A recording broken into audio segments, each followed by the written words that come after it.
This is a review of the Sonder in the other jeweler's building in the Chicago downtown loop. First, the location is excellent. You're right next to an L station, so you can get almost anywhere in the city and get directly here from the airports. You're next to Goddess and the Baker, a lovely restaurant, although it's a bit full. And lots of shopping, including Nordstrom Rack, Saks Off 5th, Macy's, Uniqlo, and many, many others.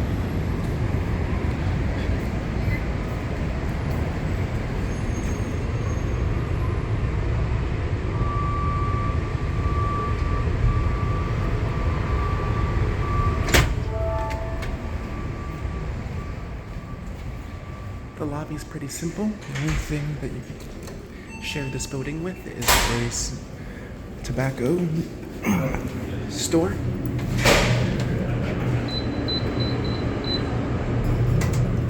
You have to enter a code to the elevator that accesses all of the Sonder floors. You'll want that because only the 4th floor has luggage lockers. Sonder occupies floors 3 through 5. You can smell a bit of the tobacco in the elevator and some of the stairwells and hallways, but it doesn't bother me even though I'm bothered by smoke. So, your mileage may still vary. This elevator has occasionally gotten stuck, which is not fun. I haven't been in the stuck situations, so don't jump in it, avoid loading it too much. You enter upon the luggage lockers.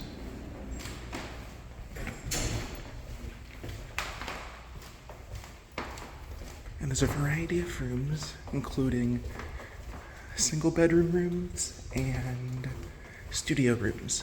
I have a studio room.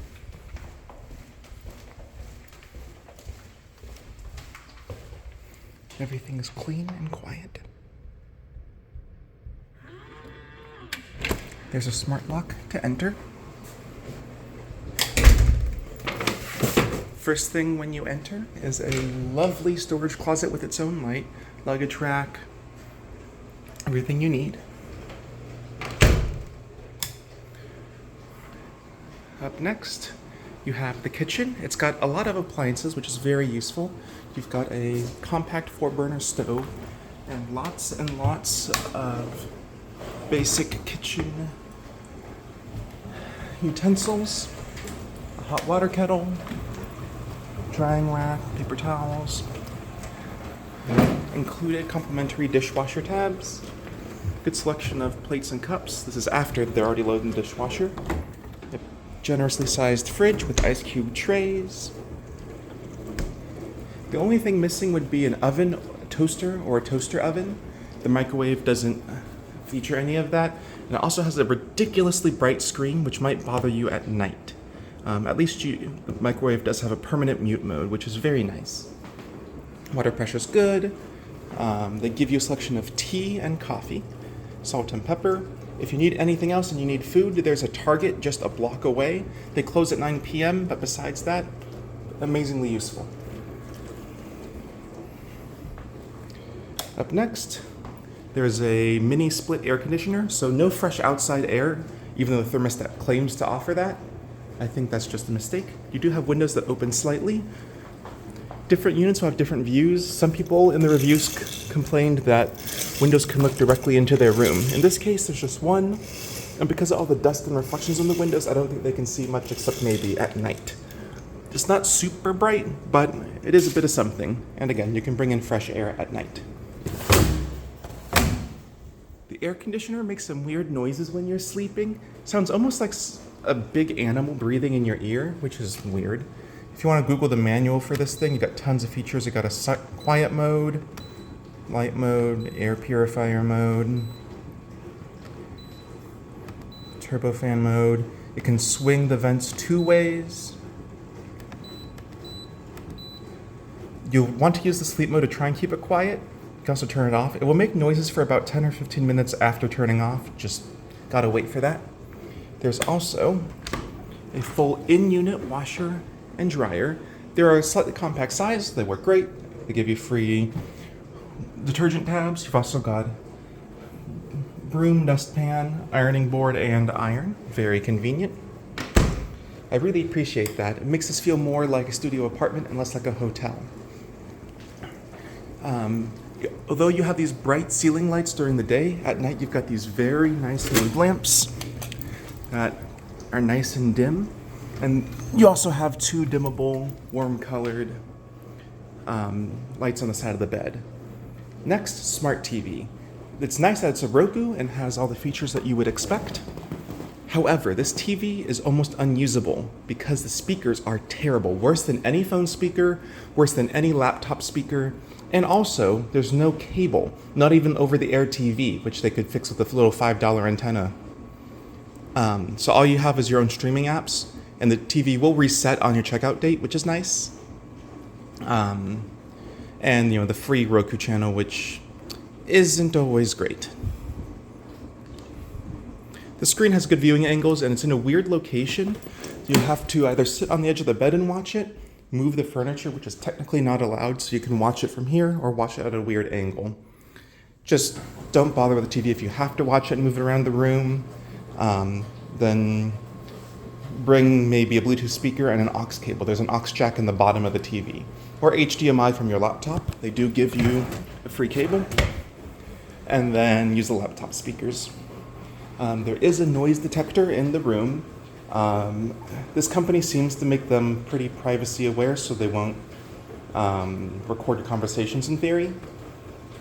There's also a Bluetooth beacon in the room for and a distress button for the employees, which kind of sad that they need that, but that's the way it is. Also a Raspberry Pi with a smart home dongle, which I think is to control the lock and stuff. All right. Seats and table are just fine. Table's a little chipped, but whatever. Yeah, they're comfortable, they sit fine. I do like that there's a bit of art in here and a pretty tall mirror so you can check out your outfit. The bed, this one's really mixed. The mattress is perfectly comfortable. However, the bed sheets I hate. The very base sheet's a flat sheet, not one of those elastic fitted sheets. It's comfortable, but it keeps coming undone when you toss and turn at night. The basic sheet that you'll put on top of you isn't very soft or smooth, doesn't feel nice against your skin. The comforter is supposed to be inside a case, but that case keeps coming undone because there's not the tie-offs here that there should be. They just didn't buy the right mix of stuff. Pillowcases are also not very smooth or comfortable. And there's normally a waterproof liner around the mattress, and that makes things even sweatier than they already are. So this bed might be really uncomfortable for you because it's going to make you sweat. All the top sheets are going to feel comfortable. It's the biggest downside and the biggest reason that I'd probably want to stay in a traditional hotel where they seem to have nicer bed sheets and stuff. These nice dimmable lamps. There's an outlet back there, outlet over there. For some reason, 3 nested side tables, which is kind of cool and useless. And finally, the bathroom. Perfectly nice. Towels are just adequate, but nothing too bad. They hold enough water. Face towel is soft. Good water pressure. Water gets hot when it's fine. They do have nice sealed bottles of shampoo, conditioner, and body wash. The shower gets hot and has a ridiculous amount of pressure. It's kind of bad, actually, because it's so much pressure that gives you a nice massage feeling, but you can't wash your face in it because it will hurt your face. And if you have a sunburn or like a rash, good luck. It's going to be painful. There's no way to turn down the pressure, and there's no softer setting on the shower head. They also made some small mistakes. You can see this is slightly tilted. This is a little wobbly. You can see the spray is so crazy that water gets back up on the wall, and you can see that water's beginning to damage the wall right here. And maybe grow a bit of mold, so oops. No tub, but the shower's a generous size. No grab bars though, so if you're a bit wobbly or disabled, then you're not going to have a good time, unfortunately. There's a pole door and a tiny little locking thing.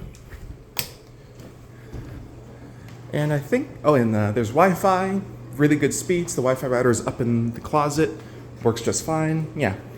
Sonder does not have any staff on site besides the cleaners that come in and out. Cleaners are friendly and helpful.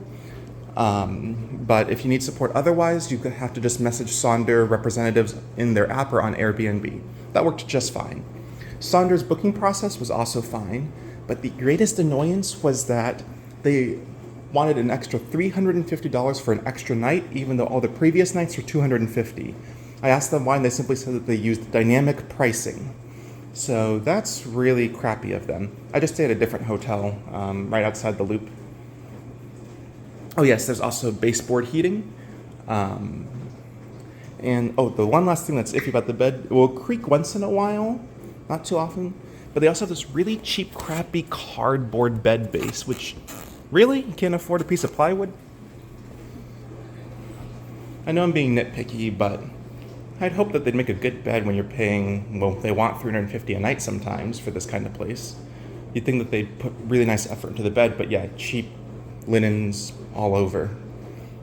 And the entire thing will constantly come untucked and make you sweaty. Checkout times are also annoying. You have to check out at 11 a.m., but you can't check in until 4 a.m. But your door and elevator codes are active earlier, so you can, and later, so that way you can leave stuff in the luggage lockers. Some of them are getting hogged, but not sure what to do about that. Also a ceiling fan. All right, I'll finally stop yammering and leave this for you. If you want the apartment amenities, that kind of Airbnb style, but with a bit of a cleaner professional hotel maintenance, then Sonder is definitely quite good. If you can put up with their corporate BS, like charging you extra for delayed checkout or early check-in and raising prices and not having anyone on site, all these little money-grabbing activities that are annoying. But otherwise, this place is quite good and has a lot of upsides to a hotel. The laundry, the kitchen. The time or two that my significant other and I just went to Target, grabbed food and a salad, microwaved it up, served the salad. It was great. That can save you a bit of money and time and headache if you don't want to go out into the Loop, which can be noisy. Thank you for watching this review. I hope this helps your decision.